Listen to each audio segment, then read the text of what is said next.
Do you sometimes feel like your child argues every time you ask them to clean their room, not just once, but every single day? Or maybe your kid shouts, "It's not fair," even when rules are clear. This might not just be bad behavior. It could be a sign of something deeper, like Oppositional Defiant Disorder, ODD.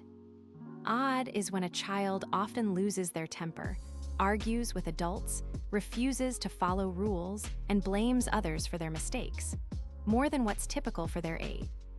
Imagine a 9-year-old who, every morning, yells at their mom, refuses to wear school clothes, and says, "You're not the boss of me," not once in a while, but nearly every day for months.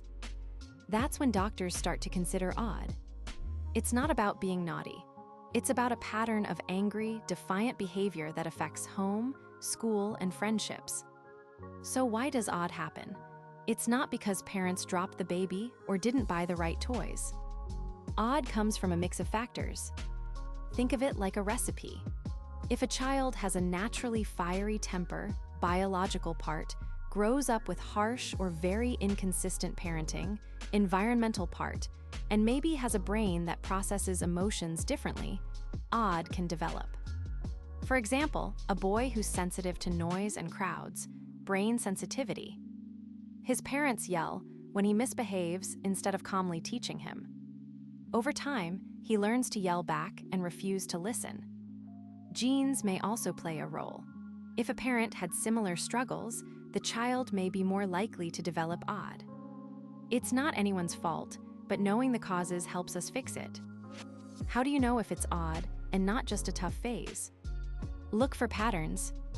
If a child often loses their temper and screams, argues with adults, like saying no to every request, actively refuses to follow rules, like not doing homework on purpose, blames others for their mistakes, like shouting she started it when they hit someone, is always angry and spiteful, and this happens with parents, teachers, and friends, for at least 6 months, it might be ODD. For example, a girl who always says her math teacher hates her and refuses to go to class, even though the teacher treats everyone fairly. These behaviors go beyond normal rebellion and affect how the child lives day to day. There's no blood test for ODD. Doctors diagnose it by talking. A child psychologist might interview the child, parents, and even teachers. They ask questions like, "How often does your child get angry?" Or, "Does your kid refuse to follow rules at school?"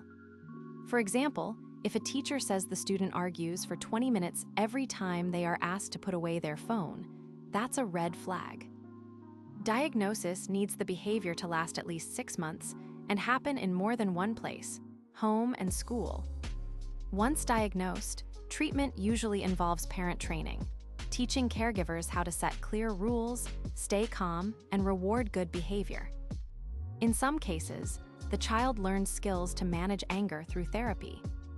Medication isn't used for ODD itself, but if ADHD or anxiety is also present, treating those can help. A practical example.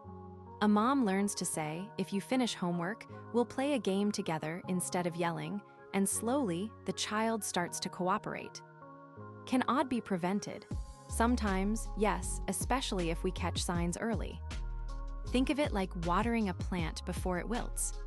Parents who use calm, consistent discipline and spend positive time with their kids, like reading together or eating dinner without phones, help build strong relationships.